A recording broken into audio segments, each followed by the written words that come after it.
In September of 2200, while the world was locked in its homes and the news cycle was consumed by infection rates and vaccine timelines, a physics paper was published that should have changed how you think about reality. It appeared in Classical and Quantum Gravity, one of the most respected journals in theoretical physics. The authors were Fabio Costa, a researcher at the University of Queensland who studies the foundations of causality, and Germain Tobar, his student. Tobar was 21 years old. He was finishing his honors thesis, and he had just mathematically proven that the grandfather paradox does not prevent time travel. You know the paradox. You have known it since you were a child, even if nobody called it by that name. You travel back in time and kill your grandfather before your father is born. But if your grandfather dies, your father is never born. If your father is never born, you are never born. If you are never born, you cannot travel back in time to kill your grandfather. So your grandfather lives. So your father is born. So you are born. So you travel back and kill him. Round and round. The loop has no consistent solution. Therefore, the argument goes, time travel to the past must be impossible. The paradox proves it. Tobar and Costa proved this argument is wrong. What they showed, using mathematics that has been checked and published and cited in peer-reviewed journals, is that for any scenario involving closed loops in time, there always exists at least one self-consistent solution. Always. No exceptions. You can try to kill your grandfather. You will fail. Something will intervene. The gun jams. You miss. Someone stops you. You have a change of heart at the last moment. Your grandfather survives by some path you did not anticipate. The loop closes cleanly. No paradox. Time travel, if the physics permits it, is not ruled out by logic. The paper got about a week of media coverage. Science journalists wrote headlines about how a young physicist had proven paradox-free time travel is possible. NPR ran a segment. Scientific American mentioned it. A few websites republished the University of Queensland press release with minimal editing, and then everyone moved on. The pandemic was surging toward its autumn peak. The American election was 3 weeks away. A mathematical paper about time travel paradoxes, however interesting, could not compete with the noise. But here is what nobody mentioned in that week of coverage. What the journalists missed, what the press release glossed over, what Tobar and Costa actually proved is not that you can change the past, it is that you cannot. The universe, according to their mathematics, does not permit paradoxes because it recalibrates events to maintain consistency. You are free to make any choice you want. You are free to try anything. But the outcome is not up to you. The outcome is determined by a constraint that operates across the entire structure of space-time, past and future together, a constraint that treats your choices as variables to be solved for, rather than causes that produce effects, and that constraint will be satisfied no matter what you do. The solution to the grandfather paradox is not that time travel is impossible. The solution is that if time travel exists, you have far less control over your own life than you ever imagined. And the really disturbing part is that none of this is new. The physics community has known about this problem for over 70 years. They have been quietly working on it, publishing papers, debating interpretations, and mostly avoiding any public discussion of what it all means. The Tobar-Costa paper did not emerge from nowhere. It was the latest contribution to a research program that started with a birthday present for Albert Einstein. In 1949, Kurt Gödel was the most famous logician in the world, and probably the most famous logician who had ever lived. He had destroyed the foundations of mathematics 20 years earlier with his incompleteness theorems, proving that any consistent mathematical system powerful enough to describe basic arithmetic must contain statements that are true but unprovable within the system. He had shown that mathematics could not prove its own consistency. He had driven a stake through the heart of the formalist program that had dominated mathematical philosophy since the turn of the century. And then he had fled Austria after the Nazi annexation, settled at the Institute for Advanced Study in Princeton, and become close friends with Albert Einstein. They were an odd pair. Einstein was gregarious, quotable, beloved by the public. Godel was paranoid, reclusive, convinced that unknown forces were conspiring against him. He would later starve himself to death because he believed his food was being poisoned and would only eat what his wife prepared for him. And when she was hospitalized, he stopped eating entirely. But in the 1940s, before the worst of his mental illness took hold, Godel and Einstein walked together to and from the Institute nearly every day. Einstein later said that those walks were what he came to the Institute for. He said he came to the office just to have the privilege of walking home with Godel. For Einstein's 70th birthday, on March 14th, 1949, Godel gave him a gift, not a watch or a bottle of wine or a first edition of some cherished book. A solution to Einstein's own equations. Godel had found a new, exact solution to the field equations of general relativity, a mathematical description of a universe that was perfectly valid according to Einstein's theory. And that universe contained closed, time-like curves, paths through space-time that loop back on themselves, paths that would allow a traveler to visit their own past. Gödel's universe is strange by any standard. It is filled uniformly with pressureless dust, the technical term for matter that has mass but no pressure, rotating rigidly about every point with a carefully tuned angular velocity. It requires a negative cosmological constant, a repulsive form of energy density spread uniformly through space. The matter rotates relative to what physicists call the compass of inertia, the local standard of non-rotation, with an angular velocity that depends on the mean density of the dust. And as you move outward from any point perpendicular to the time axis, the rotation of the matter drags the fabric of space-time with it. What starts as a space-like direction, a direction you would normally call sideways, gradually twists into a time-like direction, a direction you would normally call forward or backward in time. Far enough from your starting point, you can find a curve that loops back and returns you to your own past. Einstein read the paper. He was not pleased. In a companion volume published the same year, a collection of essays about Einstein's work by various authors, with Einstein's replies, he acknowledged what Godel had done and admitted that it troubled him deeply.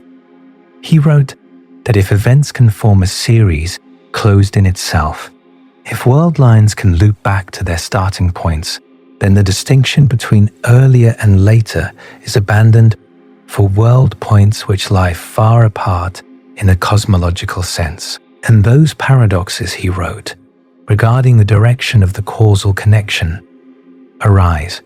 Einstein knew exactly what Godel had given him. A universe where time travel is possible. A universe where effects can precede their causes. A universe where you could, In principle, meet your younger self, warn them about the future, or kill your own grandfather before you were born. His response was hope. It will be interesting to weigh, Einstein wrote, whether these are not to be excluded on physical grounds. He hoped that something in the physics, some energy condition, or stability requirement, or observational constraint, would rule out Gödel's universe as a mere mathematical curiosity, with no connection to reality. The physics has not cooperated. Our universe does not appear to be a Gödel universe. We do not observe the kind of global rotation his solution requires. The cosmic microwave background radiation, the afterglow of the Big Bang, is isotropic to about 1 part in 100,000. If the universe were rotating at the rate Gödel's solution requires, we would see it in the CMB. We do not. Gödel's specific solution does not describe our cosmos, but that misses the point. What Gödel showed is that Einstein's equations, the foundation of our understanding of gravity and spacetime, permit closed, time-like curves. They are valid solutions, and if they are valid solutions in one configuration, there is no obvious reason why they should be forbidden in all configurations. Gödel cracked open a door that Einstein had not known was there, and Gödel was not even the first to find such a solution. In 1937, 12 years before Gödel's paper, a Dutch physicist named Willem Jacob van Stockham had published a solution to Einstein's equations involving an infinitely long cylinder of rigidly rotating dust. That solution also contains closed time-like curves, paths that spiral around the cylinder and return to their starting point in time. But van Stockham did not recognize what he had found. He was not looking for time machines. He was studying rotating matter in general relativity. The time travel properties of his solution were not identified until decades later, after Gödel had made the community aware that such things were possible. After Gödel, the floodgates opened. Physicists began finding closed time-like curves everywhere they looked. In 1963, Roy Kerr discovered the exact solution for a rotating black hole, the Kerr metric that bears his name. Inside the inner horizon of a Kerr black hole, beyond the point of no return, but before you reach the singularity, there is a region where closed time-like curves exist. The rotation of the black hole drags space-time around with such ferocity that paths through time loop back on themselves. Whether this region is physically accessible to an infalling observer is debated. The inner horizon may be unstable, destroyed by any perturbation before you can reach it. But mathematically, the CTCs are there. In 1974, Frank Tipler showed that a sufficiently massive, infinitely long, rotating cylinder would generate closed time-like curves in the space around it. Unlike Gödel's universe, which requires exotic matter with negative energy density in the form of a cosmological constant, Tipler's cylinder works with ordinary matter. The catch is that it must be infinitely long. A finite cylinder does not produce CTCs. This is probably not a practical engineering challenge, but it demonstrates that time travel does not require exotic matter in all configurations. In 1991, J. Richard Gott at Princeton showed that two infinitely long cosmic strings passing each other at relativistic speeds would create closed time-like curves in their wake. Cosmic strings are hypothetical defects in spacetime that may have formed in the early universe during phase transitions, analogous to the cracks that form in ice when water freezes. No cosmic strings have ever been observed, but they are predicted by many theories of high-energy physics. If they exist, and if two of them pass close enough to each other at high enough speed, time travel becomes possible. The point is not that any of these scenarios are likely to be realized. Infinitely long cylinders, cosmic string encounters, journeys through Kerr black holes. None of these are things you will find at your local travel agency. The point is that general relativity, the theory of gravity that has been confirmed by every test we have thrown at it for over a century, permits time travel. The equations allow it. And the grandfather paradox is not a proof that the equations are wrong. The grandfather paradox is a challenge. If time travel is permitted by fundamental physics, how do we avoid logical contradictions? For 40 years after Godel, physicists mostly avoided the question. Time travel was considered slightly disreputable, the province of science fiction rather than serious research. Working on CTCs was not a good career move. The paradoxes seemed insurmountable, and the practical impossibility of building a time machine made the whole enterprise feel like a waste of effort. Better to work on problems that might actually be solved.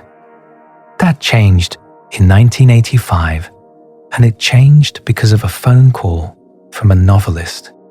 Carl Sagan was writing Contact, his novel about humanity's first encounter with extraterrestrial intelligence. He needed a scientifically plausible method for his protagonist, Eleanor Arroway, to travel from Earth to the center of the galaxy and back within a human lifetime.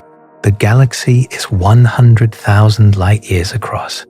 Even at the speed of light, a round trip would take 200,000 years. Sagan did not want to invoke magic or unexplained technology. He wanted something that a physicist would not laugh at. He called Kip Thorne. Thorne was a professor at Caltech and one of the world's leading experts on general relativity. He had worked with John Wheeler at Princeton, and Wheeler had worked with Einstein himself. Thorne was as close to the source as you could get. He was also creative, willing to think about unconventional problems, and not afraid of being associated with science fiction.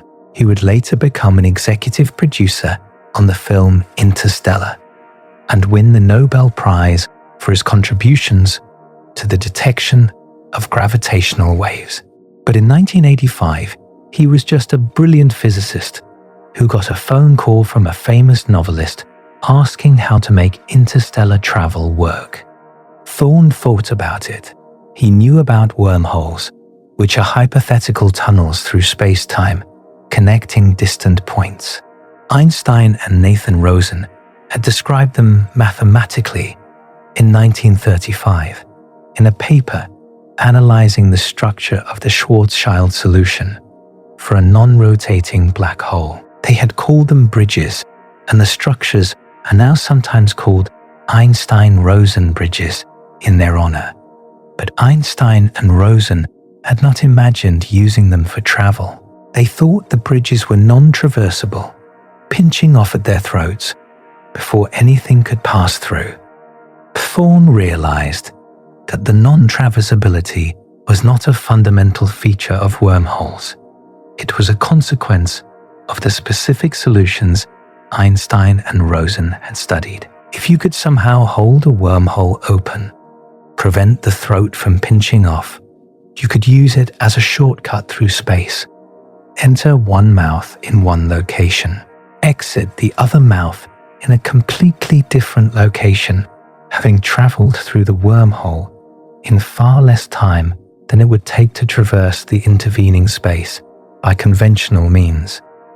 Holding the wormhole open would require exotic matter. Specifically, it would require matter with negative energy density, which violates what physicists call the weak energy condition. Normal matter, the stuff you and I are made of, has positive energy density. It gravitationally attracts. Exotic matter with negative energy density would gravitationally repel. It would push the walls of the wormhole apart rather than letting them collapse. This sounds impossible, but quantum mechanics complicates things. The Casimir effect, a measurable quantum phenomenon first predicted in 1948 and experimentally confirmed in 1997, involves regions of negative energy density between closely spaced conducting plates. Squeezed states of light can have negative energy density in certain regions. The quantum vacuum is not as empty or as well behaved as classical physics would suggest. Whether you could harvest enough negative energy to build a macroscopic traversable wormhole is an open question. Most physicists are skeptical, but the physics does not obviously forbid it. Thorne worked out the mathematics with his student Michael Morris. They published a paper in the American Journal of Physics in 1988 with the deliberately pedagogical title Wormholes in Spacetime and their use for interstellar travel, a tool for teaching general relativity. The paper was aimed at physics instructors looking for interesting examples to present to students, but it established rigorously that traversable wormholes were consistent with general relativity if exotic matter exists. Months later, Thorne, Morris, and another collaborator, Pulvi Yurtsever, published a follow-up paper in Physical Review Letters that took the next logical step. If you have a traversable wormhole, you can turn it into a time machine. The method exploits the time dilation of special relativity. Take one mouth of the wormhole on a high-speed journey, while leaving the other mouth stationary. According to special relativity, the traveling mouth ages less than the stationary mouth. If you accelerate one mouth to near light speed, fly it around for a while, and then bring it back, the two mouths will be at different points in time, even though they are connected through the wormhole. Enter the mouth that aged more. Exit the mouth that aged less. You have emerged in the past. Kip Thorne had turned time travel from a science fiction fantasy into a research program with equations and predictions and testable implications.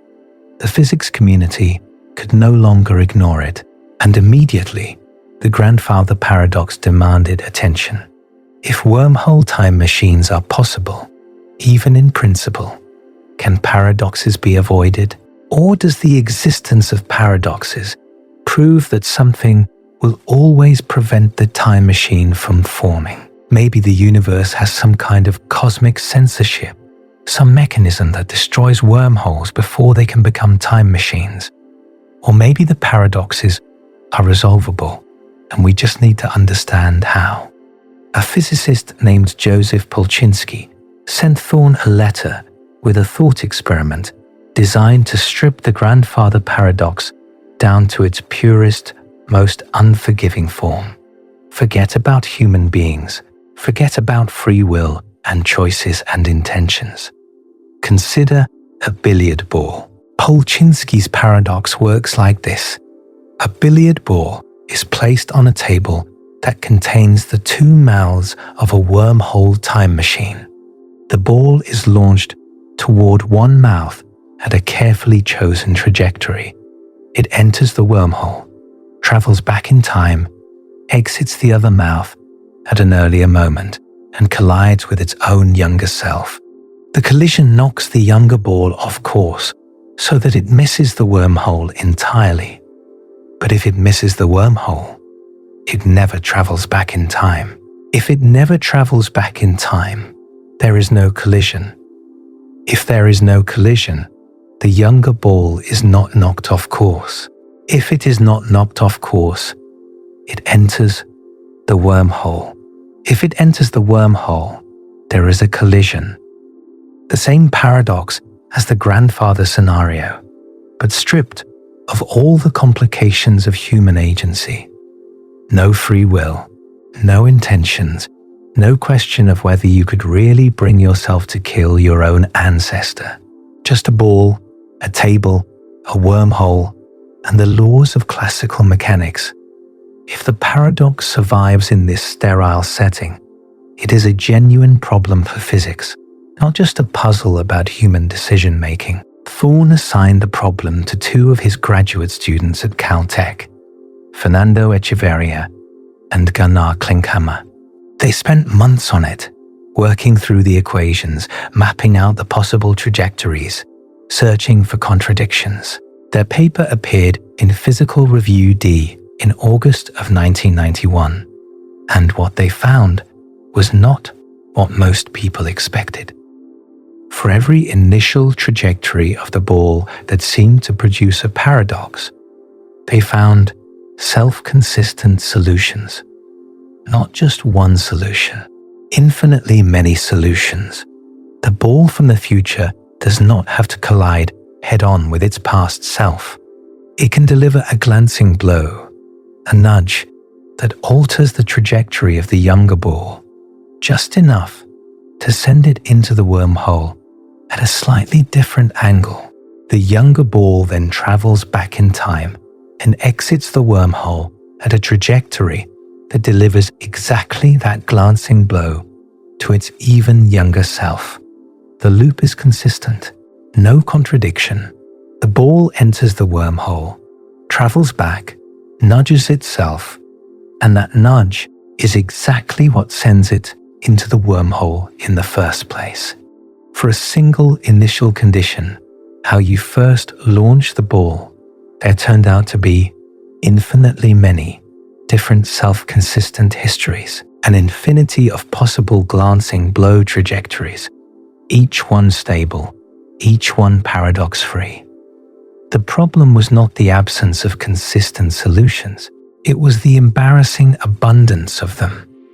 Classical mechanics is supposed to be deterministic. Given the initial conditions, the future should be uniquely determined. But here was a situation where infinitely many different futures were all compatible with the same initial conditions. Something was selecting among them. But what? And how? Around the same time, the Russian physicist Igor Novikov was developing his own approach to the problem. Novikov had been thinking about closed time-like curves since the 1970s. He had collaborated with researchers studying the physics of time and had developed what became known as the Novikov self-consistency conjecture. The conjecture is simple to state. The only solutions to the laws of physics that can occur locally in the real universe are those which are globally self-consistent. Events that would create paradoxes simply do not happen. The probability of a paradox-producing event is zero. This sounds like it solves everything, and in a certain sense it does. If only self-consistent solutions are allowed, then Polchinski's billiard ball cannot knock itself completely off course. The consistent solutions, the ones with glancing blows that preserve the loop, are the only ones that actually occur. The paradoxical trajectory, the one where the ball knocks itself cleanly out of the way and prevents its own entry into the wormhole, is forbidden by the self-consistency requirement. But Novikov's conjecture raises more questions than it answers. How does the universe enforce this consistency? What is the mechanism? Is there some cosmic referee examining proposed events and vetoing the paradoxical ones? That seems absurd. The laws of physics are local. They describe how particles and fields interact at each point in space-time. They do not include any provision for global consistency checks. And yet, consistency must be maintained somehow. If it is not, the mathematics becomes incoherent. You cannot have a ball that both enters and does not enter a wormhole at the same time in the same history. Novikov's conjecture was demonstrated for billiard balls. Echeverria and Klinkhammer had shown that consistent solutions always exist. But the conjecture was never derived from more fundamental principles. It was a statement about what must be true, not an explanation of why it is true. For many physicists, that felt like sweeping the problem under the rug. And there was another worry. The billiard ball is a classical object. It has no choices, no intentions, no free will. The consistent solutions that Echeverria and Klinkhammer found are determined entirely by the geometry of the collision, the angle and speed of the glancing blow. But human beings are different, or at least we think we are. A person who travels back in time can decide to do things, can choose to pull a trigger or not pull it, can form intentions that a billiard ball cannot. If the universe prevents paradoxes by constraining outcomes, does it also constrain choices? If you travel back to kill your grandfather and the universe ensures you fail, does it do so by making your gun jam or by making you decide at the last moment not to pull the trigger? If it makes you decide not to pull the trigger, in what sense was that your decision? The billiard ball paradox was a warm-up exercise. The real challenge was understanding what closed time-like curves mean for agents, for decision-makers, for conscious beings who experience themselves as authors of their own actions. For that, physicists turned to quantum mechanics. David Deutsch is a physicist at Oxford who helped found the field of quantum computation.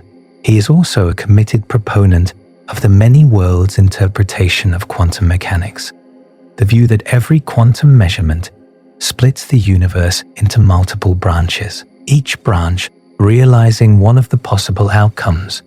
In the many worlds picture, Schrödinger's cat is not in a superposition of alive and dead.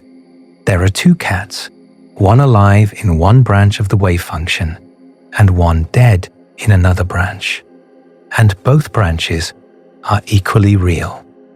In 1991, the same year that Echeverria and Klinkhammer published their billiard ball paper, Deutsch published his own analysis of time travel paradoxes.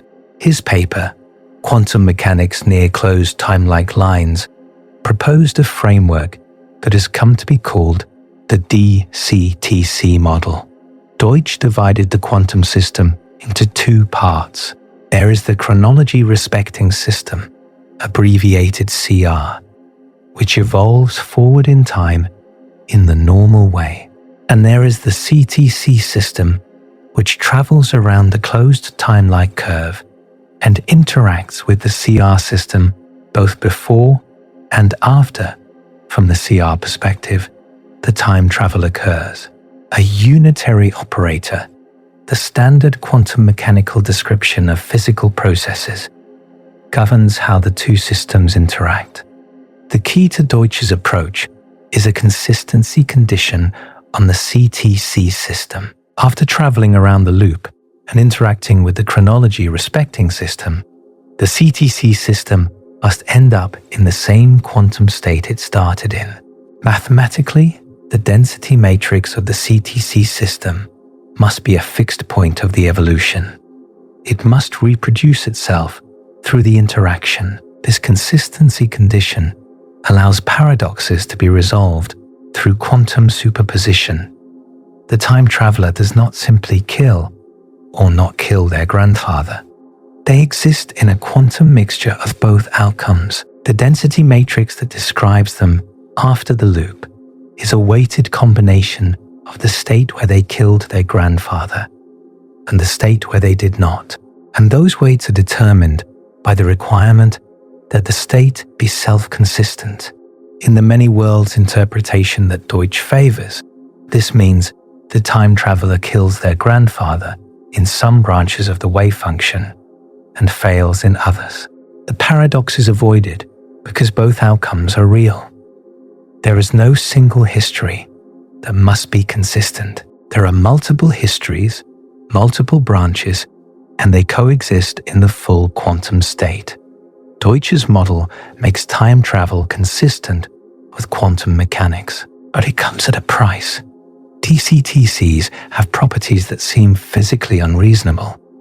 They violate the no-cloning theorem, one of the fundamental results of quantum information theory.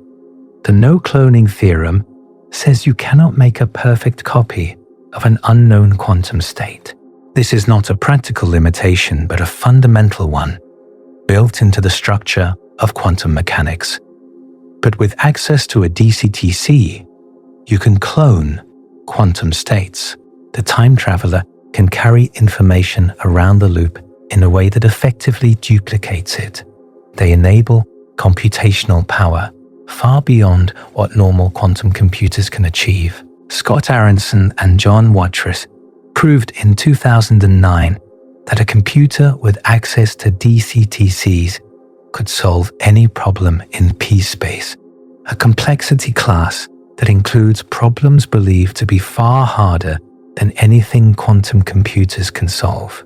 PSPASK includes problems that would take longer than the age of the universe to solve on any conventional computer. If DCTCs existed and could be harnessed, the computational implications would be staggering. And perhaps most troublingly, DCTCs introduce strange effects even in regions of space-time that contain no closed time-like curves. The nonlinear structure of the DCTC evolution affects the rest of quantum mechanics in ways that seem to violate cherished principles. The formalism does not play nicely with the rest of physics. Deutsch was aware of these issues. He considered them features, not bugs. The many worlds interpretation already posits that reality is far stranger than it appears, with countless parallel branches constantly splitting off from each other. If time travel adds further strangeness, so be it. The mathematics is consistent, and consistency is what matters. But many physicists found the price too high. They wanted a way to make time travel consistent without rewriting the foundations of quantum mechanics. 20 years later, Seth Lloyd at MIT proposed an alternative. Lloyd is a pioneer of quantum information theory, a field that explores what computation and communication look like when you take quantum mechanics seriously. He had been thinking about closed, time-like curves from an information theoretic perspective, and in 2011, he published a paper with collaborators proposing what became known as the PCTC model for post-selected, closed, time-like curves. Lloyd's insight was that time travel can be modeled using quantum teleportation with post-selection. Quantum teleportation is a real phenomenon, demonstrated experimentally many times, in which the quantum state of one particle is transferred to another particle at a distance using entanglement and classical communication. Post-selection is the practice of filtering experimental outcomes, keeping only the runs where a certain condition is satisfied and discarding the rest. In Lloyd's model, a CTC is simulated by preparing a maximally entangled state between two particles and then post-selecting on obtaining that same entangled state at the end of the process. The effect is that only the self-consistent outcomes survive the post-selection. The paradoxical outcomes are filtered out. The probability of any event that would create a paradox drops to zero. Lloyd and his collaborators built a laboratory experiment to test this. They constructed what they called a quantum gun, a device using a wave plate that could rotate a photon's polarization by a variable angle. At one extreme setting, the photon flips its past self's polarization effectively killing it, changing its state so dramatically that the future photon could not have originated from it. At the other extreme, the photon always misses, leaving its past self unchanged. They showed that no matter how hard the photon tries, self-consistency is enforced. The quantum gun cannot fire a killing shot. When you post-select on the consistent outcomes, the paradoxical trajectories disappear from the data. The grandfather paradox in this quantum optical setup simply cannot occur. PCTCs avoid some of the worst pathologies of DCTCs. They do not violate the no-cloning theorem in the same way. They are more compatible with the path integral formulation of quantum mechanics, which treats all possible histories as contributing to physical predictions. They feel less like a wholesale rewriting of physics, but they have their own issues. Post-selection is controversial. Critics argue that filtering out the outcomes you do not like is cheating, not physics. You cannot actually build a post-selecting filter in the real world. You can only look at your data after the fact and choose which runs to analyze. That is a perfectly valid statistical technique, but it does not tell you what would happen if you actually built a time machine. And PCTCs still enable unreasonable computational power. A computer with access to post-selected CTCs can solve problems in the complexity class PP, which is believed to be enormously powerful, likely containing problems that no realistic quantum computer could ever solve. Both Deutsch and Lloyd showed that quantum mechanics can be made consistent with closed, timelike curves, but both required significant modifications to how we think about physics. Deutsch required accepting nonlinear evolution and the many worlds interpretation. Lloyd required accepting post-selection as a legitimate physical mechanism. Neither felt like a clean resolution, and both shared an assumption that turned out to be unnecessary. Both assumed that quantum mechanics was essential, that the weirdness of the quantum world was required to resolve the paradoxes, that classical physics, the physics of billiard balls and planets and everything we see with our naked eyes, was insufficient. Germain Tobar and Fabio Costa proved that assumption wrong. Tobar grew up in Australia with Chilean heritage. He was drawn to physics early, captivated by questions about the fundamental nature of reality that most people learn not to ask. By his own account, he spent years puzzling over how the science of dynamics, the description of how things change over time, could be reconciled with Einstein's predictions about the structure of spacetime. Relativity says spacetime is a four-dimensional block where past, present, and future all exist as features of the geometry. Dynamics says things happen. Causes produce effects. Time flows. These pictures seem incompatible. Tobar wanted to understand how they fit together. Time travel seemed like the ultimate test case. If physics permits closed loops in time, what happens to causality? What happens to the notion that causes must precede their effects? What happens to your sense of being an agent who makes choices and brings about outcomes? These were not idle philosophical questions for Tobar. They were physics questions, and he believed physics should be able to answer them. When Tobar began his honours thesis at the University of Queensland, working under Fabio Costa, he had a specific question in mind. Not how does quantum mechanics handle closed timelike curves, which is what Deutsch and Lloyd had asked. Something more fundamental. Is classical physics already consistent with time travel? Do we even need quantum mechanics to resolve the paradoxes? Or has the answer been sitting in front of us all along, hidden in the structure of classical dynamics. Costa was the ideal supervisor for this question. He had done his PhD at the University of Vienna, working with Čáslav Bruckner on the foundations of quantum causality. In 2012, Costa, Bruckner, and Ognian Oreshkov had published a landmark paper in Nature Communications called Quantum Correlations with No Causal Order. That paper developed a mathematical framework called the process matrix formalism, which describes situations where the causal order of events is not fixed, where event A can be both before and after event B, depending on how you set up the experiment.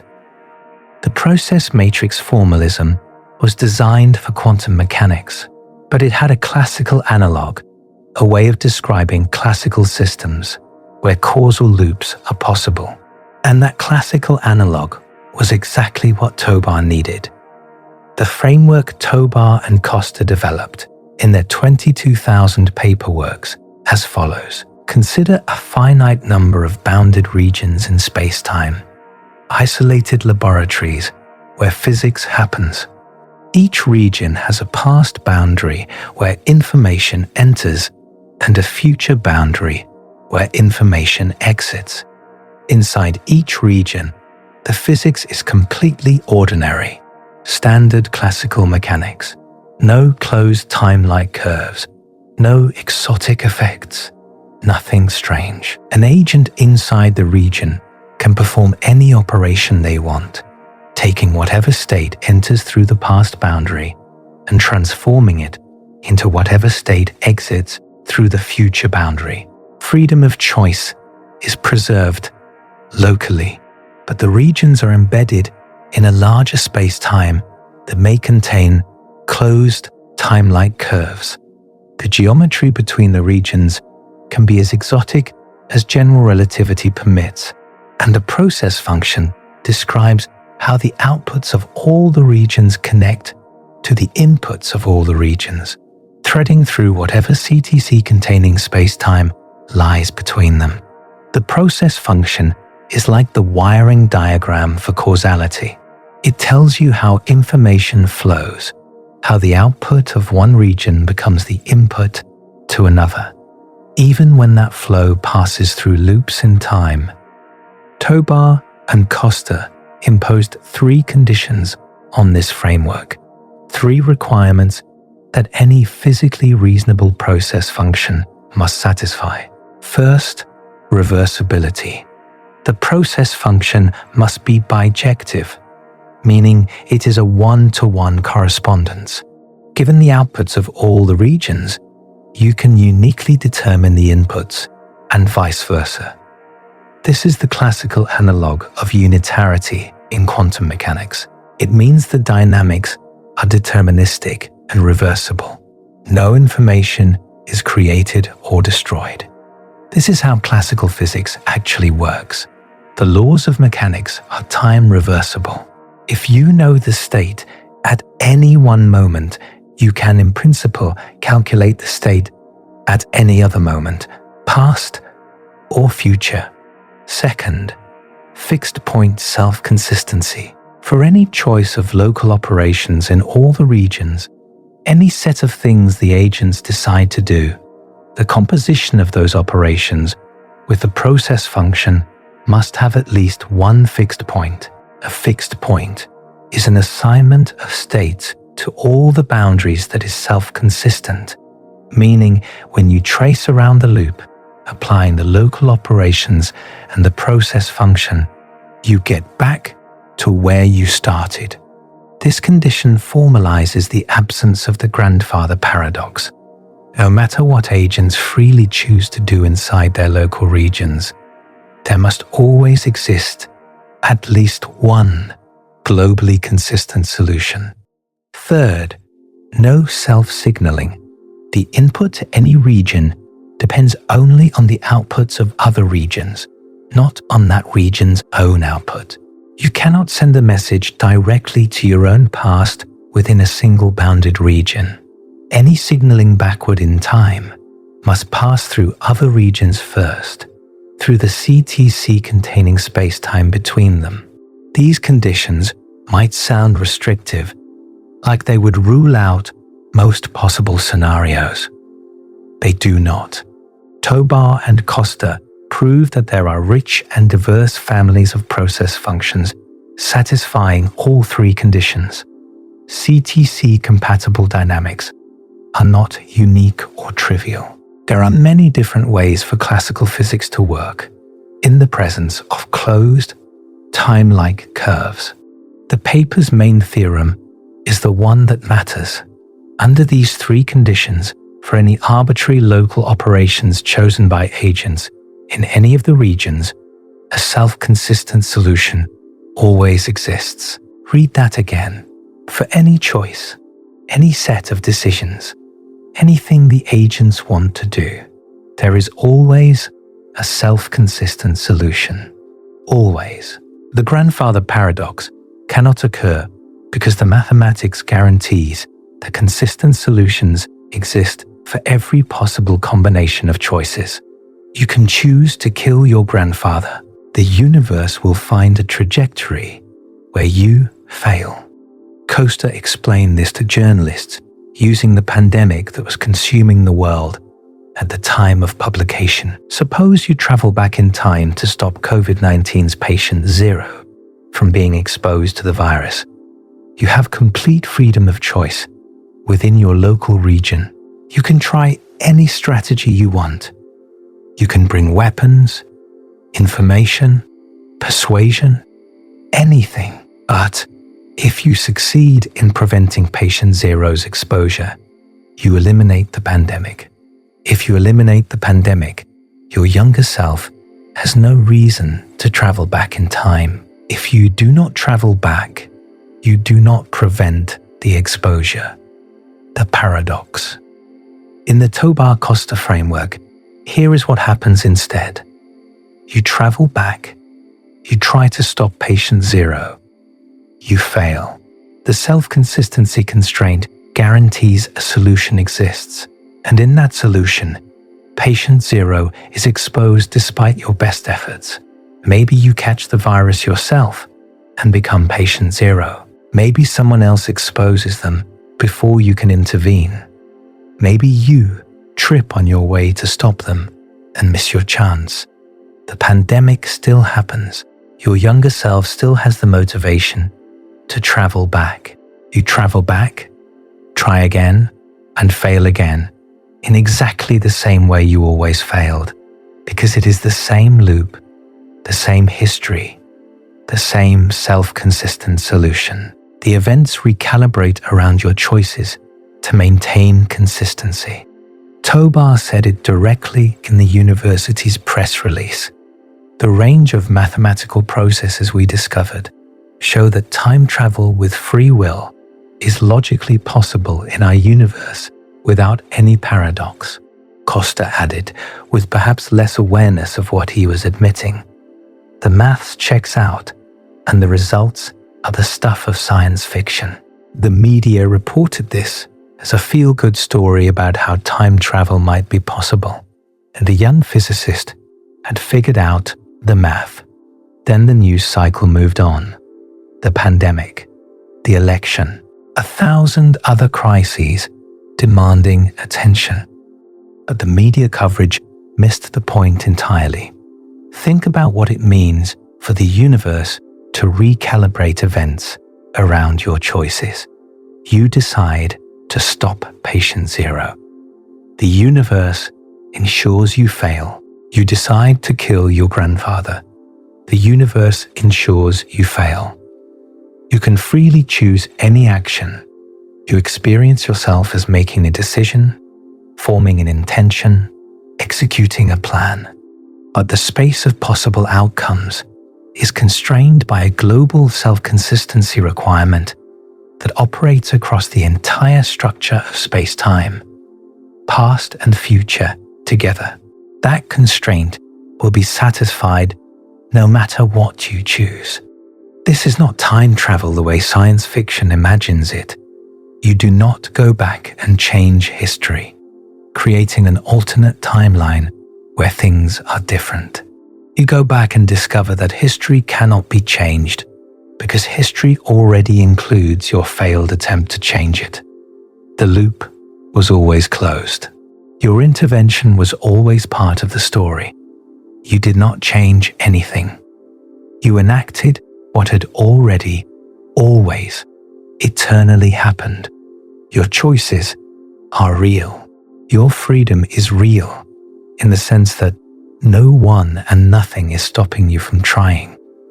But your outcomes are not up to you. The outcomes are determined by a constraint that was satisfied before you were born, that will be satisfied after you die. That treats the entire four-dimensional block of space-time as a single object, to be solved rather than a sequence of moments to be lived through. And that raises a question that makes the grandfather paradox look trivial. If your actions are variables being solved for by a global constraint, in what sense are you the author of those actions? The Tobar-Costa paper does not answer this question. It was not trying to. It is a mathematics paper, a proof that consistent solutions exist, not a philosophical treatise on the nature of free will. But the mathematics has implications that the authors were careful not to discuss too loudly. There is a reading of their result that preserves human dignity. Sean Carroll, the physicist and philosopher at Johns Hopkins, who has written extensively about the nature of time, argues that the self-consistency of CTCs is not mysterious if you think about it correctly. The conceptual problem, he says, is that people imagine time flowing forward with a moving present that divides the fixed past from the open future. In that picture, changing the past seems like it should be possible if you could just get there, and preventing the change seems like it requires some kind of cosmic police force. But that is not how physics describes space-time. In relativity, past, present, and future are all features of a four-dimensional block. The block does not evolve. It does not change. It simply is. All of space-time, all the events that ever happen or will happen, exist together as a static, geometric structure. What we experience as the flow of time is an artifact of our limited perspective as beings embedded in the block, moving along our world lines from past to future. If you think about CTCs in the block universe picture, Carroll argues there is no paradox to resolve and no mystery about how consistency is enforced. You simply imagine all possible four-dimensional blocks and keep only the ones that are internally consistent. The inconsistent ones are not forbidden from happening. They simply do not exist in the space of valid solutions. No intelligence required. No conspiracy.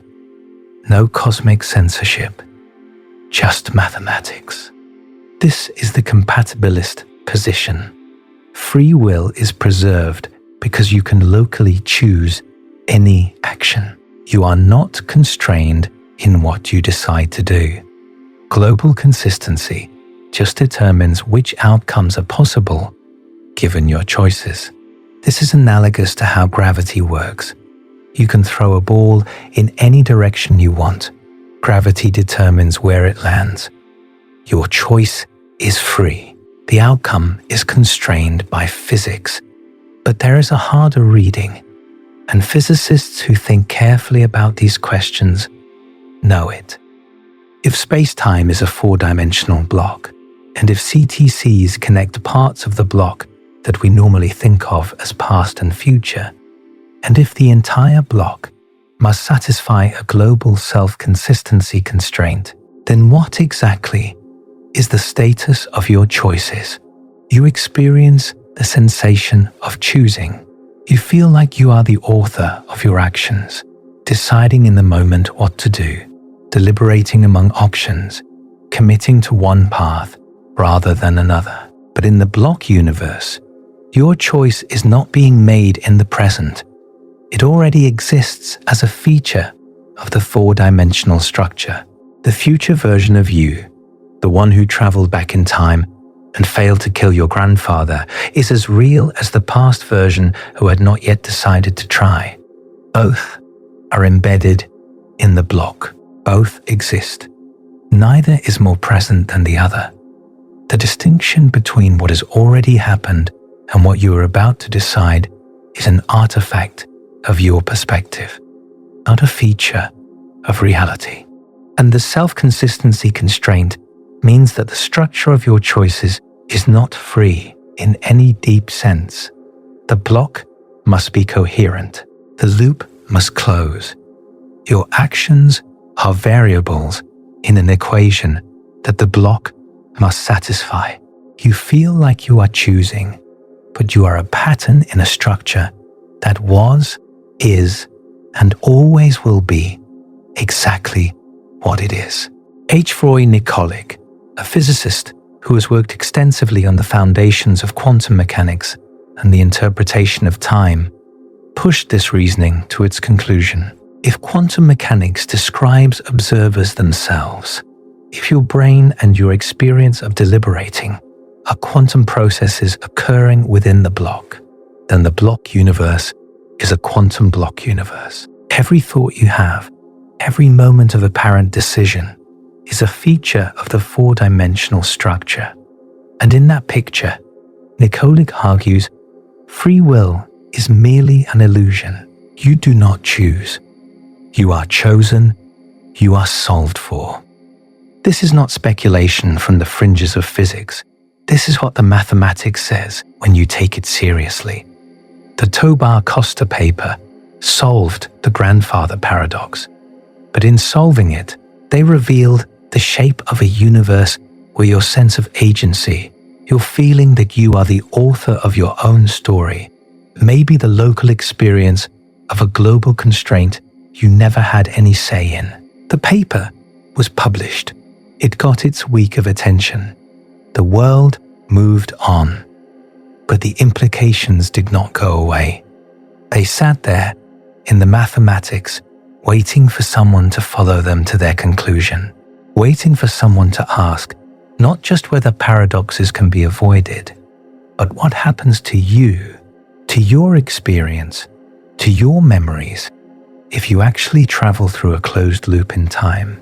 In 2024, someone asked that question, and the answer was worse than anything the grandfather paradox had ever threatened. The grandfather paradox asks whether you can change the past. The Tobar-Costa paper answers, no, you cannot, because the universe ensures consistency.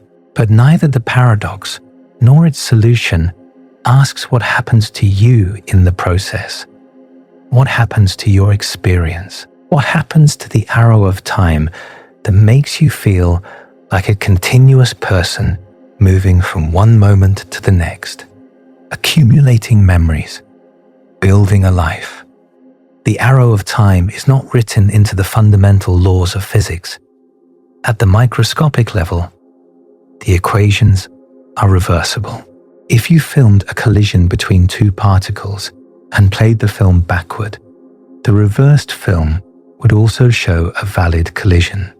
There is nothing in the basic laws that distinguishes past from future.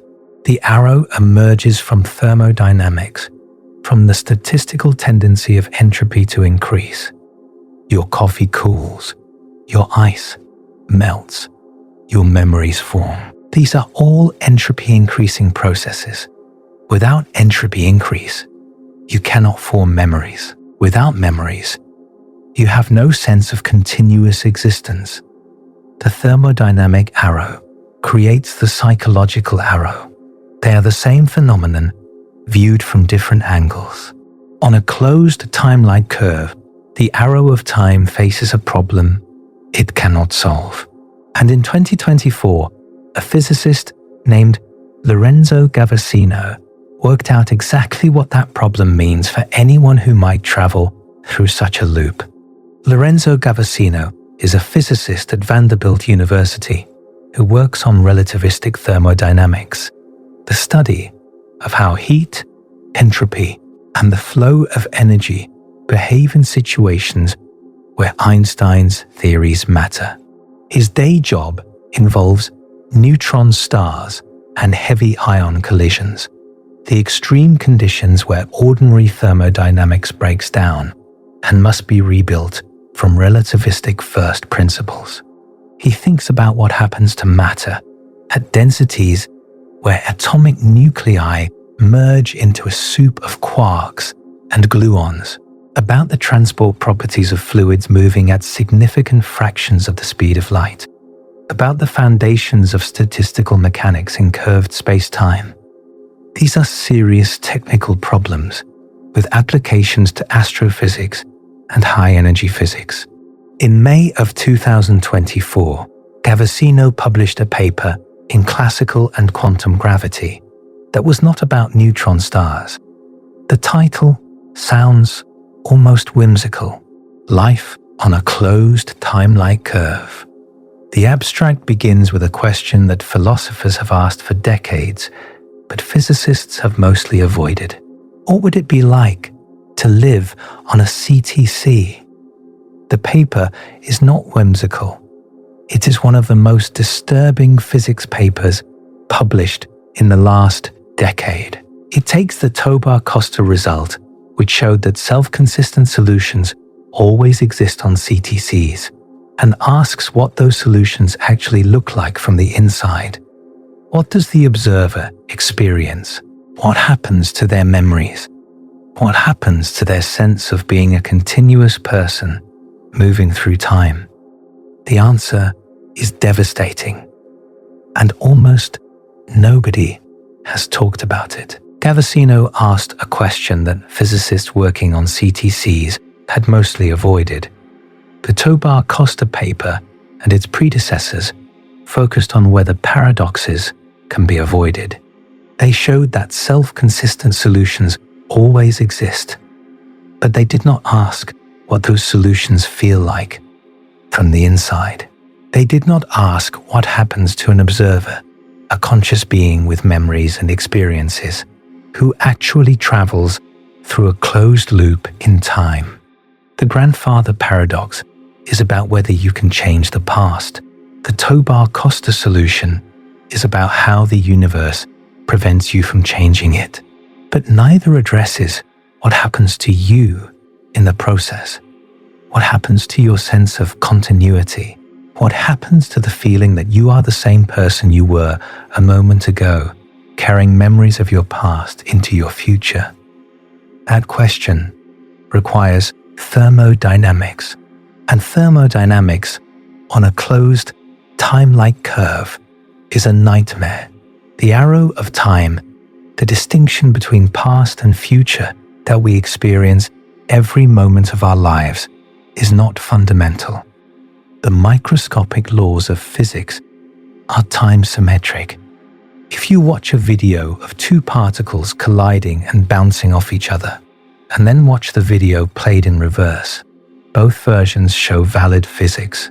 There is nothing in the equations of motion that tells you which direction is forward. The arrow emerges from thermodynamics, from the second law, from the tendency of entropy to increase. Entropy is a measure of disorder, of the number of microscopic arrangements consistent with a given macroscopic state.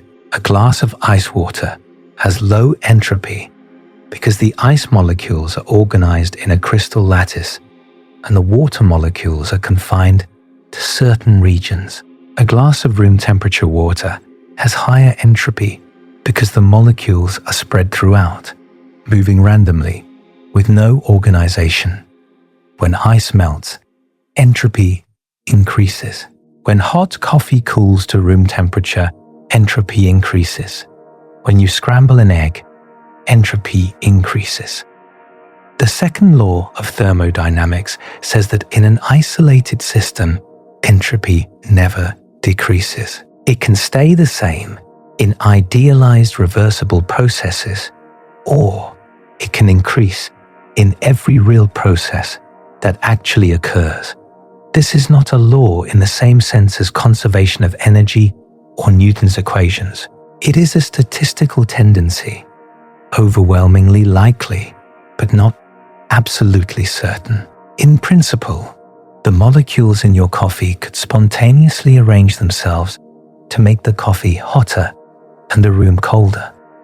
The laws of physics permit it, but the probability is so astronomically small, involving a coordinated fluctuation against something like 10 to the 23rd particles, all moving in precisely the right way at precisely the right time, that it never happens on any timescale shorter than the age of the universe multiplied by the age of the universe multiplied by the age of the universe. Again, the second law is not a constraint built into the fundamental equations. It is a consequence of statistics applied to vast numbers of particles, so reliable that we treat it as inviolable. The arrow of time that you experience, the feeling that the past is fixed and the future is open, the sense that causes precede effects, the accumulation of memories that makes you feel like the same person you were yesterday. All of this emerges from entropy increase. Memory formation is an entropy increasing process. When your brain records an experience, neurons fire and form new connections. This requires energy dissipation. Heat flows into the environment. The total entropy of you plus your surroundings increases. Without that entropy increase, the memory cannot form. Without memory, there is no psychological arrow of time. Without a psychological arrow, there is no experience of being a continuous person moving from past to future. John Wheeler, who trained Kip Thorne and shaped modern thinking about general relativity more than perhaps anyone except Einstein himself, understood this connection between entropy and memory with a clarity that bordered on obsession. Wheeler's brother Joe had died in Italy during World War II, in the Battle of Bologna, just months before the war ended. Wheeler spent decades wondering whether the past was truly fixed, whether there was any sense in which his brother's death was not yet determined, whether quantum mechanics might leave room for a kind of openness in history that classical physics denied. His famous delayed choice thought experiment, which asks whether a measurement made now can affect what a photon did in the past, grew directly from this personal anguish. Wheeler wrote that the past has no existence except as recorded in the present. He meant this literally. The physical records, the documents and photographs and memories and fossil traces are what constitute the past.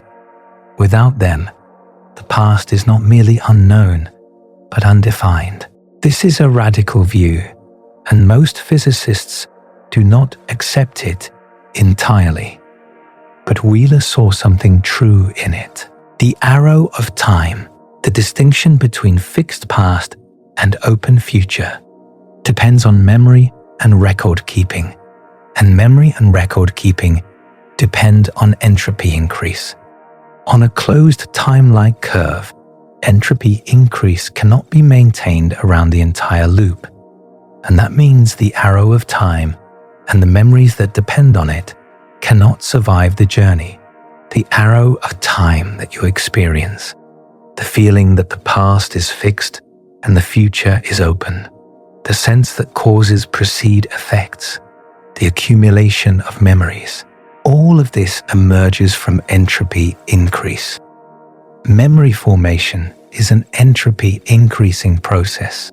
When your brain records an experience, it moves from a state of higher symmetry, where it could have recorded many different things, to a state of lower symmetry, where it has recorded one specific thing. This transition requires entropy to increase elsewhere, usually in the form of heat dissipated into the environment. Without entropy increase, memory cannot form. Without memory, there is no psychological arrow of time. Without a psychological arrow, there is no experience of being a continuous person moving from past to future. Now consider what happens on a closed, time-like curve. You start at some point in space-time. Call it the origin of your journey. You have a certain entropy, a certain set of memories, a certain psychological state. You travel along a world line that loops through space-time, perhaps passing through a wormhole or skirting a rotating black hole or following whatever exotic geometry permits the CTC to exist.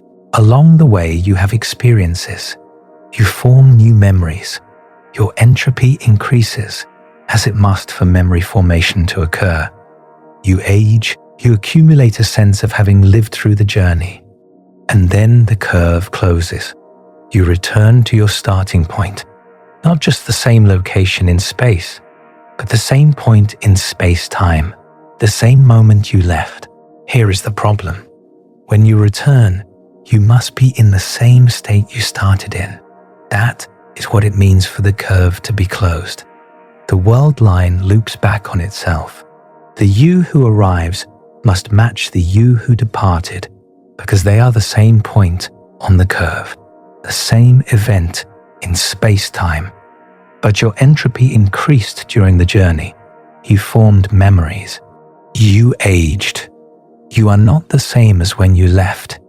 You are different, more disordered, higher entropy. The curve cannot close unless something happens to bring your entropy back down. Gavesino's paper works through the mathematics rigorously, using Wigner's theorem and the properties of time reversal symmetry in thermodynamic systems. Wigner's theorem, published by Eugene Wigner in 1931, describes how symmetry transformations act on quantum states. Time reversal is one such transformation, and it has specific mathematical properties that Gavesino exploited to analyze what happens to entropy on a closed loop. The key insight is that self-consistency on a CTC requires not just consistency of events, but consistency of states. If you start at point A, travel around the loop and return to point A, you must return in the same state you started in. Otherwise, the curve is not truly closed. But if entropy increased during your journey, you are not in the same state. You are in a higher entropy state with different memories, a different configuration of neurons, a different pattern of information encoded in your brain. For the curve to close, something must bring your entropy back down, not by a small fluctuation, not by a marginal adjustment, by exactly the amount it increased during the journey. The total entropy change around the loop must be zero. The second law says entropy increases. The closure of the CTC says entropy must return to its starting value. These two requirements can only be satisfied simultaneously if entropy increases along part of the loop and decreases along another part. The second law is not violated on average, but it is violated locally. Somewhere on your journey, the arrow of time points backward. Gavesino's conclusion is stated plainly in the paper. On a closed time-like curve, the entropic arrow of time must undergo spontaneous inversions. And because memory depends on entropy increase, memories cannot persist across the flip. The memories of an observer inside the spaceship are necessarily erased by the end of the journey. Think about what that means for an observer. For part of the journey, you experience time flowing forward. Entropy increases. Memories form. You feel like a normal person moving through life. But at some point, the direction flips. Entropy begins to decrease, and the processes that depend on entropy increase, including memory formation, run backward. Running backward does not mean you experience time going in reverse, like watching a film played backward. It means the physical processes that create your sense of continuity stop working. Memory formation reverses. Instead of recording new experiences, your brain unrecords old ones. The memories you formed during the first part of the journey dissolve. The experiences you accumulated disappear. Cavacino states the consequence directly in his paper. The memories of an observer inside the spaceship are necessarily erased by the end of the journey. You travel through a closed, time-like curve. You try to kill your grandfather. The Tobar-Costa mathematics guarantees you fail because the universe enforces self-consistency. But the Cavacino mathematics add something far worse. By the time you return to your starting point, you have no memory of the journey, no memory of trying, no memory of failing. The loop closes, and you are exactly the person you were when you left, with no knowledge that you ever traveled at all. The universe does not just prevent you from changing the past, it prevents you from knowing you tried. Sit with that for a moment. The grandfather paradox worried philosophers and physicists for nearly a century because it seemed to create a logical contradiction. If you can travel to the past, you can do something that prevents your own existence, which prevents you from traveling, which means you do not prevent your existence, which means you do travel round and round forever. The paradox seemed to prove that time travel must be impossible. The Tobar-Costa solution dissolves the paradox by showing that self-consistent solutions always exist. You can try to create a paradox, but you will fail. The loop closes cleanly. Logic is preserved. But the Cavacino analysis reveals what that closure costs. The loop closes cleanly because you return to your starting state. And returning to your starting state means losing everything you experienced along the way. The memories are gone. The sense of having lived through the journey is gone. From your perspective, no time passes. You leave, you arrive, and the you who arrives has no idea that anything happened in between. This is not death. Death is an ending, a termination of experience. This is something stranger. This is a journey that erases itself, an experience that unexperiences itself, a story that by the time it ends, never happened. The Tobar-Costa paper told us that on a CTC, your choices are free, but your outcomes are constrained. You can decide to do anything, but the universe will arrange events so that paradoxes do not occur. That was already disturbing enough, suggesting that your sense of agency might be an illusion produced by a global constraint you have no control over. The Cavacino paper tells us something worse. Your experiences are also erased, not just your ability to change the past, but your ability to remember trying. The loop is not just self-consistent, it is self-erasing. And here is where the full horror becomes clear. The Tobar-Costa framework says the universe recalibrates events around your choices. If you try to stop patient zero, something intervenes. You slip, you miss, you catch the virus yourself. The pandemic still happens. From the outside, from the perspective of someone watching the four-dimensional block of space-time, everything is consistent. The loop closes. No paradox. But from the inside, from your perspective as the time traveler, the Cavacino analysis says you do not experience the recalibration. You do not experience the failure.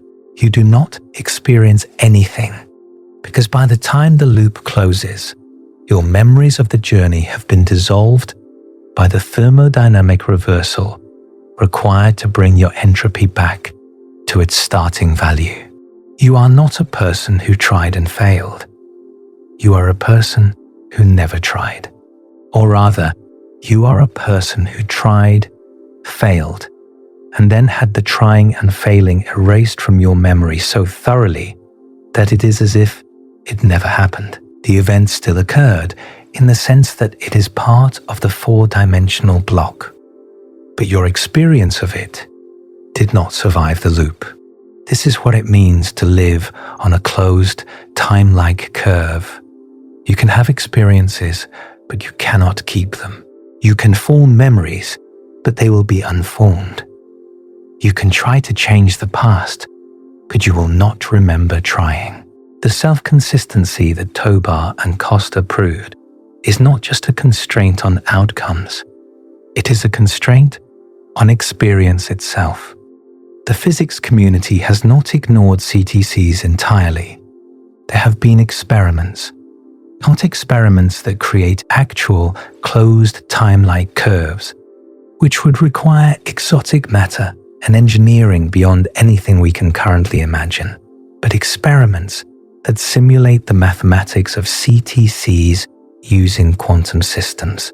In 2014, a team at the University of Queensland, including Martin Ringbauer, Matthew Broom, Casey Myers, Andrew White, and Timothy Ralph, published a paper in Nature Communications called Experimental Simulation of Closed Time-like Curves. They used pairs of polarized photons to simulate Deutsch's CTC model. One photon played the role of the past version, one the future version. They demonstrated self-consistency in action, showing that the output state matched the input state as required.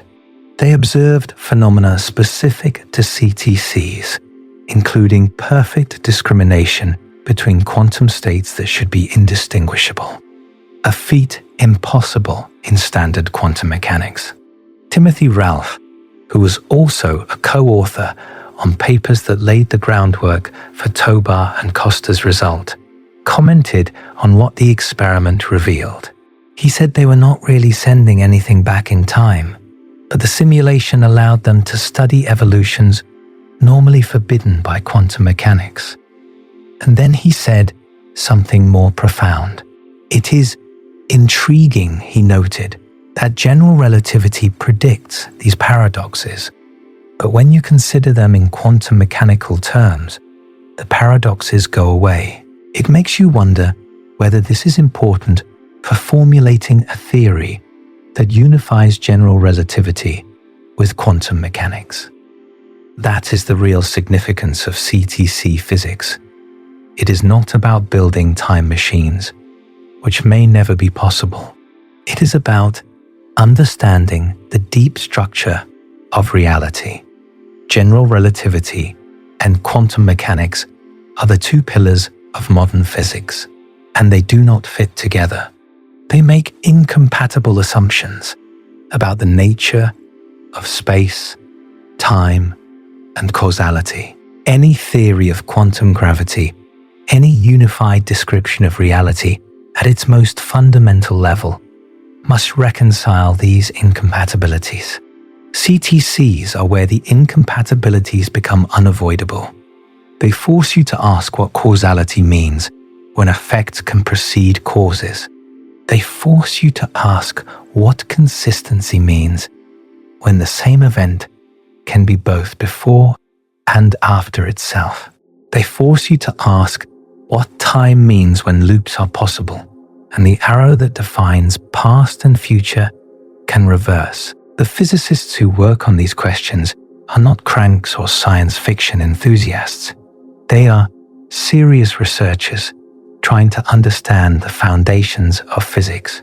And what they have found over decades of careful work is that CTCs are not the paradox factories everyone assumed. They are strange, yes, They have disturbing implications for free will and memory, yes, but they are logically consistent. They are compatible with quantum mechanics. They are permitted by general relativity, and the fact that physics permits them, even if we never encounter them in practice, tells us something important about the nature of reality. Think about the COVID thought experiment. One more time, now with the full weight of the physics behind it. You travel back to stop patient zero.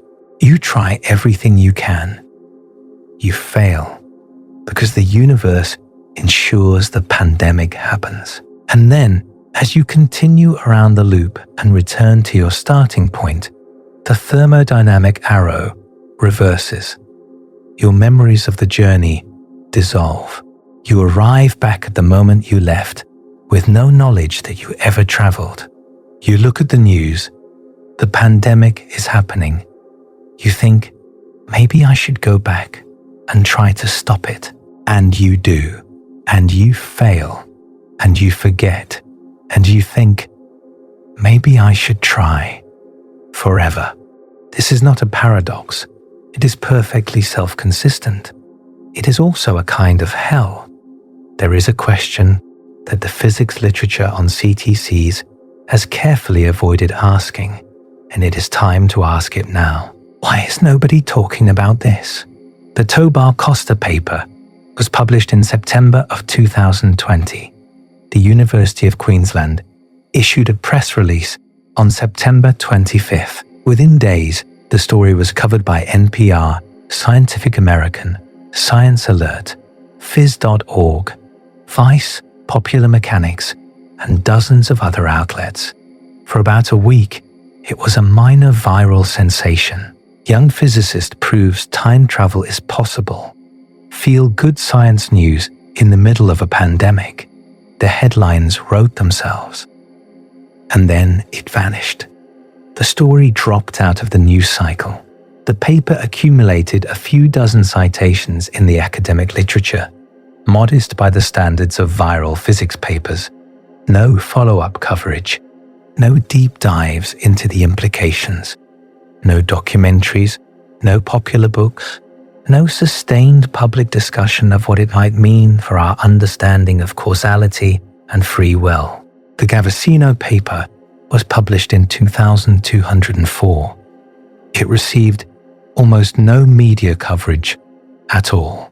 IFL Science ran a piece with the headline, "Physicist thinks he may have solved the time travel grandfather paradox, but there's a catch."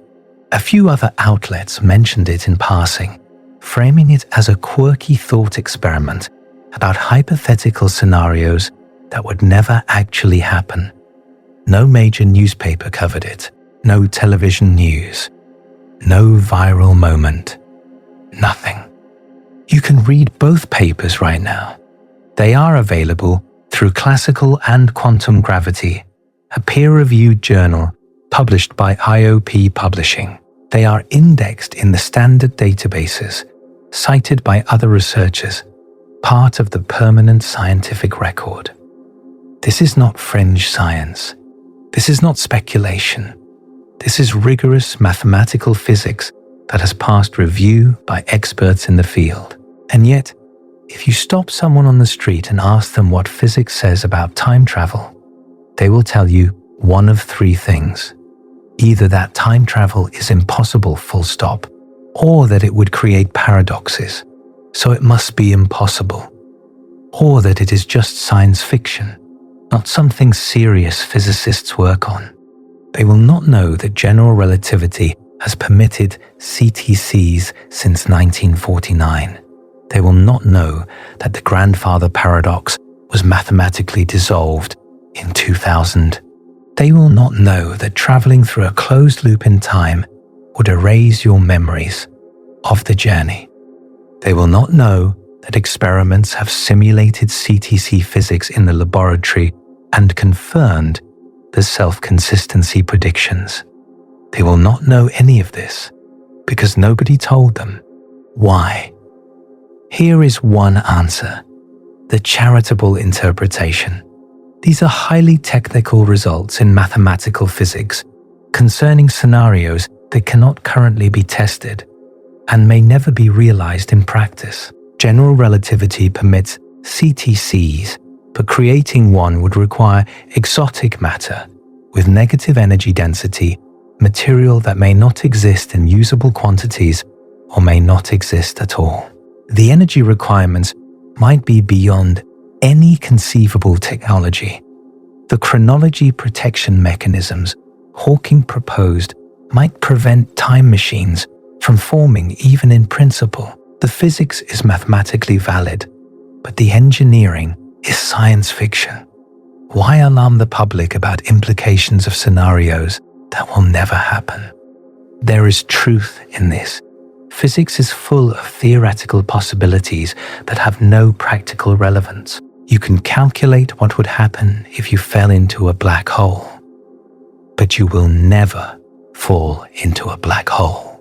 You can work out the thermodynamics of the heat death of the universe, but you will not be around to see it. You can derive the properties of Boltzmann brains fluctuating out of the quantum vacuum, but the probability is so low that it might as well be zero.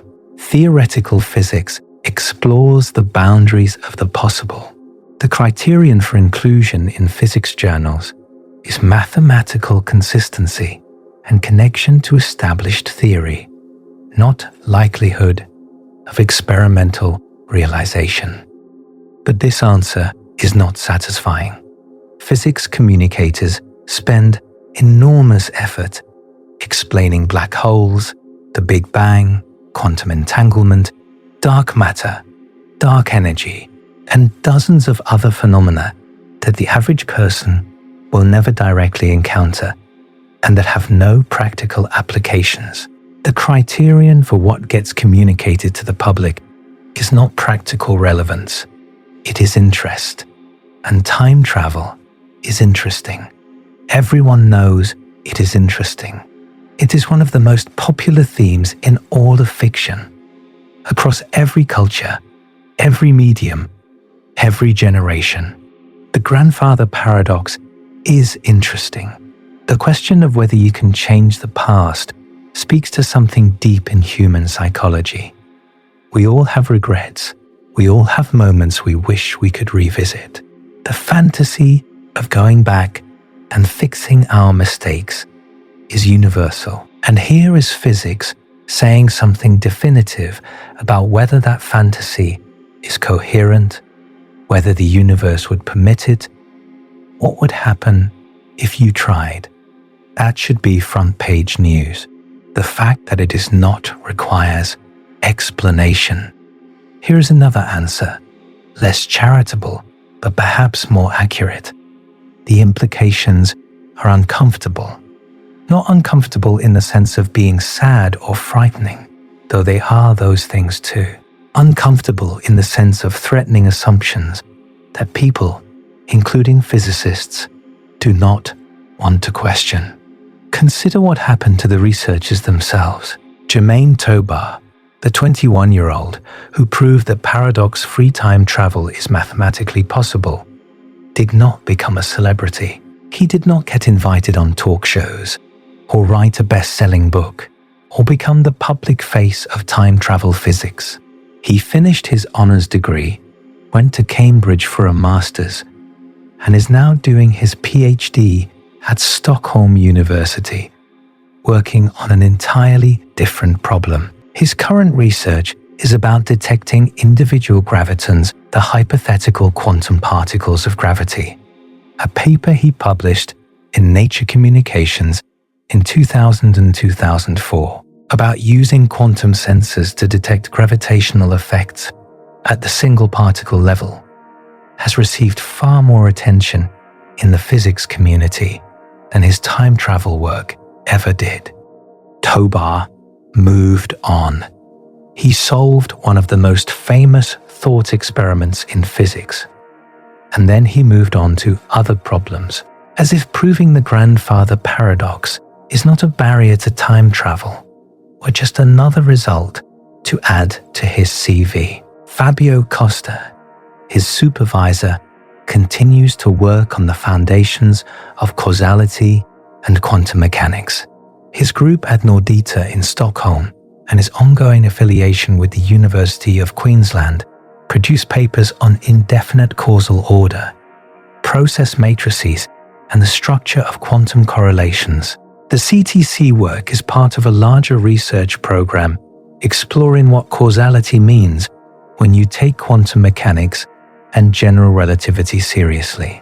For Costa and his collaborators, the Tobar-Costa result was a milestone, not a destination. This is how science works. Researchers make discoveries, publish papers, and move on to the next problem. The CTC community is small but active. Papers continue to appear. The Bishop-Costa-Ralph paper in 2022 extended the billiard ball analysis to quantum wave packets. The Costa Group's 2025 paper in Classical and Quantum Gravity developed methods for assigning quantum states to observers on CTCs. The field is alive and producing results, but the results do not reach the public. The implications are not discussed. The silence persists. The Tobar-Costa paper tells us that if CTCs exist, your choices do not determine your outcomes in the way you intuitively believe. The universe solves for consistency across the entire four-dimensional block of spacetime. Your actions are variables in that solution. You experience the sensation of choosing, of deliberating, of committing to one option rather than another. But the outcome was already fixed, not fixed by some earlier cause, in the way that ordinary determinism would have it, but fixed by the global requirement that the block be self-consistent. Your choice is part of what is being solved for. It is not doing the solving. The Gavesino paper tells us that if CTCs exist, your experiences do not persist in the way you intuitively believe. The thermodynamic arrow that creates your sense of continuity cannot maintain its direction around a closed loop.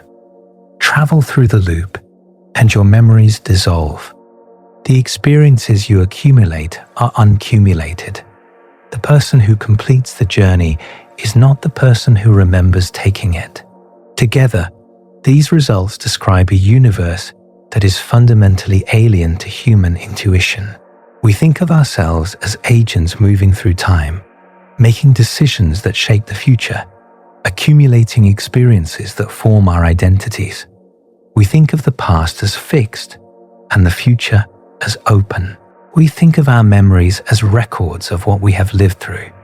The CTC physics suggests that all of this, every piece of it, might be an artifact of our particular location in spacetime, a parochial perspective on a structure that has no room for flowing time, open futures, or persistent selves. This is not a comfortable message. It is not something you can package into a feel-good headline. It does not make people excited about science or inspire children to become physicists. It makes people anxious. It makes them question assumptions they rely on to get through the day. And so the message does not get delivered. The papers get published. The specialists read them. The public remains unaware. There is a third possibility, darker than the first two. Maybe the silence is not about communication difficulties or uncomfortable implications. Maybe it is about confronting something that we, as a species, are not ready to face. The block universe interpretation of general relativity has been around for over a century. Einstein himself endorsed it. Physicists know about it. Many accept it as the most straightforward reading of what relativity tells us about the nature of time. In the block universe, the distinction between past, present, and future is not a feature of perspective. All events exist together in a four-dimensional structure. What you call now is just where you happen to be located in the block. What you call the future already exists. What you call the past still exists. The flow of time, the sense that the present is moving forward through the block, is an illusion created by the way memory works. If you take this seriously, and many physicists do, then free will becomes problematic. Not impossible, necessarily, but deeply strange. Your future actions already exist in the block. They are sitting there, as real as your past actions, as real as the actions you are taking right now. In what sense did you choose them? In what sense were they ever open? The compatibilist says you chose them because they flow from your character and deliberation, even if they were always going to happen. The hard determinist says choice is an illusion, the feeling of deciding without the reality. The debate has raged for centuries and shows no sign of resolution. Most physicists who accept the block universe find ways to avoid dwelling on these questions. They compartmentalize. They treat the physics as one domain and the philosophy as another. They publish papers about space-time geometry and go home to lives where they feel like they are making choices and building futures. The block universe is a theoretical framework for doing calculations. It is not something they let themselves think about too hard when they are deciding what to have for dinner. But CTCs force the issue. On a closed timelike curve, the block universe is not an abstract interpretation. It is the geometry of the path you are traveling. The self-consistency constraint is not a metaphysical puzzle you can table for later. It is the mathematics that determines whether your journey is possible. The erasure of memory is not a thought experiment. It is a thermodynamic consequence of the loop closing. CTCs take everything that is uncomfortable about the block universe and make it concrete, personal, inescapable. They take the question of whether the future is open and turn it into the question of whether you will remember the journey. They take the debate about free will and turn it into the observation that your attempt to change the past was always going to fail, and you were always going to forget that you tried. Perhaps the silence about CTC physics reflects a collective reluctance to look directly at what the physics implies. We built a civilization on the assumption that our choices matter, that we are the authors of our stories, that the future is something we create through our actions. The CTC results do not prove those assumptions false. You cannot prove a philosophical claim with a physics paper, but they put pressure on those assumptions in ways that are hard to ignore. They show that physics is compatible with a reality where authorship is illusion and the story writes itself. That is not a message anyone wants to deliver, so no one delivers it. The papers exist. The results are there for anyone who wants to read them. But the culture has not absorbed them, has not processed them, has not begun the difficult work of figuring out what they mean for how we think about ourselves. Hawking tried to prevent this. In 1992, he proposed the chronology protection conjecture, the idea that the laws of physics somehow prevent the formation of closed, time-like curves. He imagined a chronology protection agency, his phrase, that makes the universe safe for historians. He hoped that quantum effects near any would-be time machine would generate catastrophic energies that would destroy the machine before it could be used.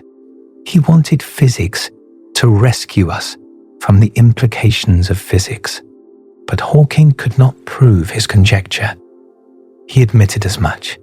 The chronology protection argument relies on semi-classical gravity, a hybrid framework that combines quantum field theory with classical spacetime. It is not a fundamental theory.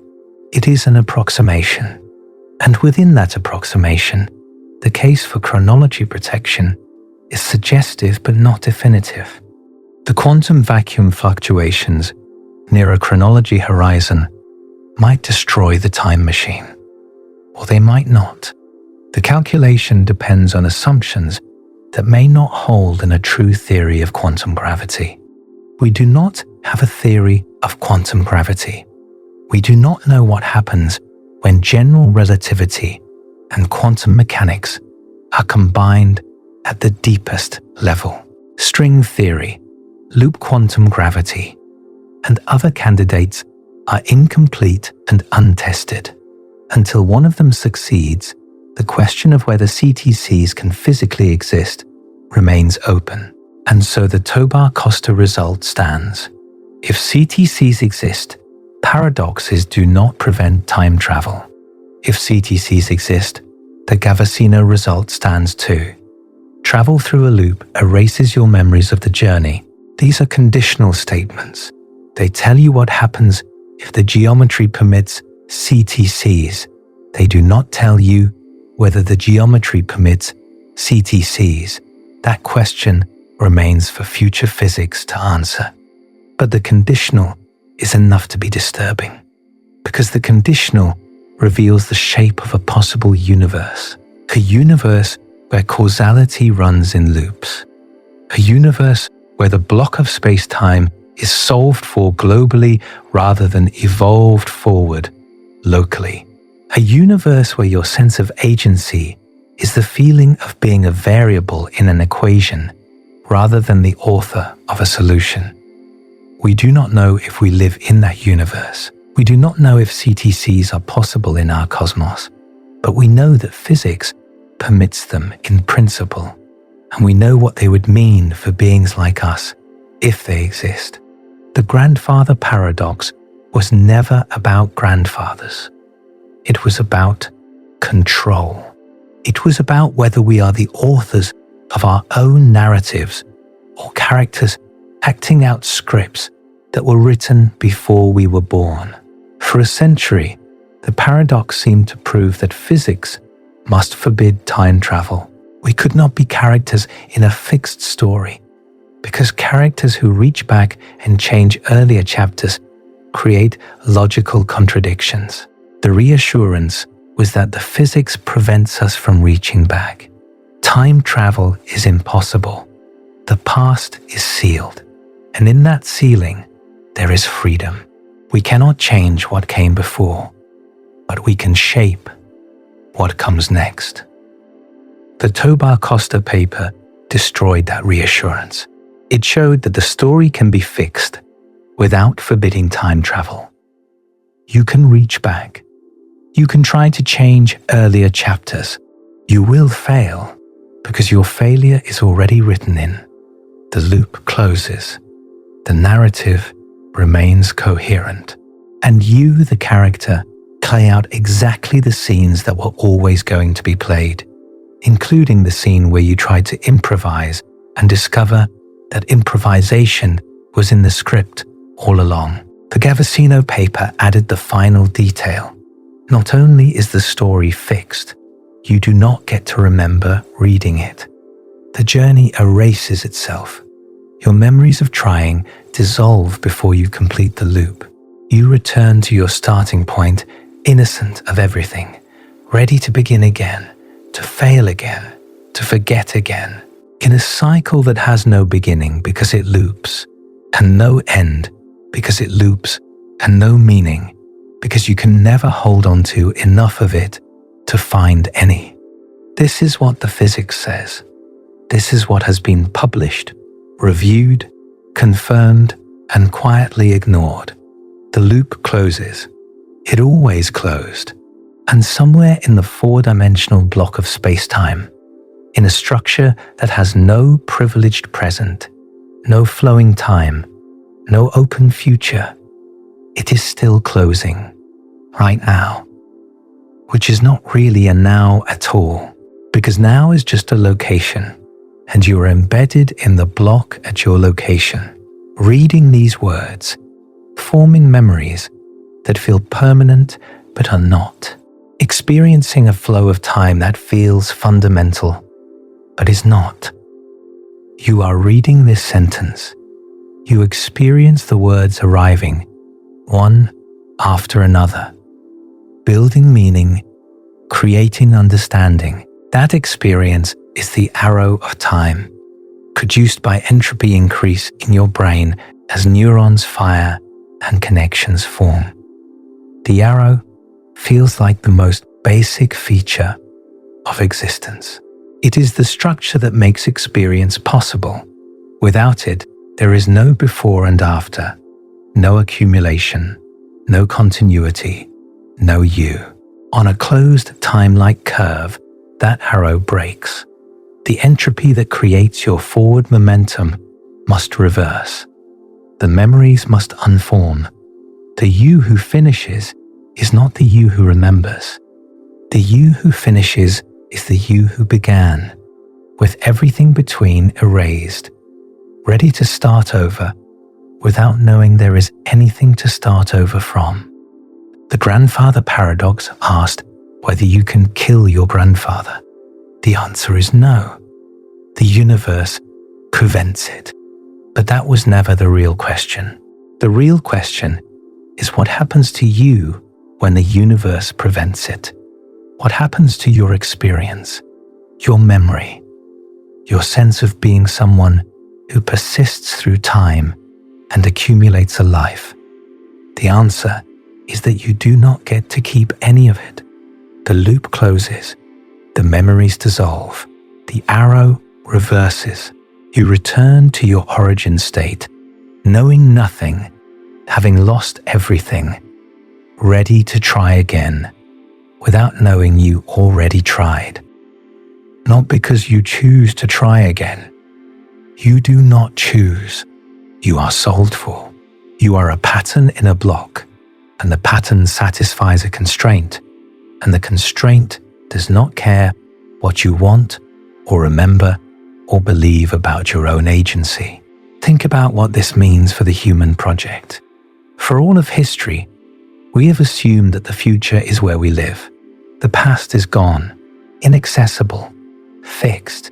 The future is where possibility lives. Every choice we make, every action we take, every plan we form is oriented toward a future we believe we can shape. We build civilizations on the assumption that tomorrow is not yet written. The CTC physics does not prove that assumption false. Our universe may not contain closed time-like curves. The chronology protection mechanisms may hold.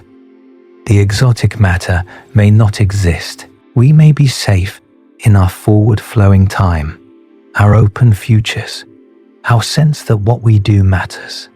But the physics shows that another arrangement is possible. A universe where time loops. A universe where the future is as fixed as the past. A universe where you can reach back and try to change what happened, and fail, and forget that you tried. That universe is mathematically consistent. It is permitted by general relativity. It is compatible with quantum mechanics. It is not ruled out by any principle we have discovered. And if that universe is possible in principle, then our universe, the one we actually live in, exists against a backdrop of alternatives. We are not the only way things could be. We are one configuration among many, and the other configurations, the ones with loops and erasures and solved for choices, reveal something about the deep structure of physical possibility that we have been avoiding for a century. The grandfather paradox was a warning. It said, if time travel is possible, something is deeply wrong with how we think about causality. For 100 years, we took comfort in the belief that the paradox proved time travel impossible. We do not have to worry about what loops would mean for our sense of self, because loops cannot exist. Tobar and Costa took that comfort away. The loops can exist. The paradoxes do not prevent them. And the price of living in a loop is your memory, your continuity, your ability to know that you have traveled at all. The mathematics is clear. The papers are published. The implications are available to anyone who reads them. Nobody is talking about it. And now you understand why. Not because the physics is uncertain, or the results are contested, or the implications are unclear. Because the implications are too clear. Because they reveal something about the nature of time and self and choice that we have spent centuries avoiding. Because the grandfather paradox was never really about grandfathers at all. It was about us, about what we are, about whether the authors of our stories are us or something else entirely. The paradox was solved. The solution is worse than the problem ever was, and the loop closes. It always closed. It is still closing somewhere in the block, forever, without anyone inside it who remembers.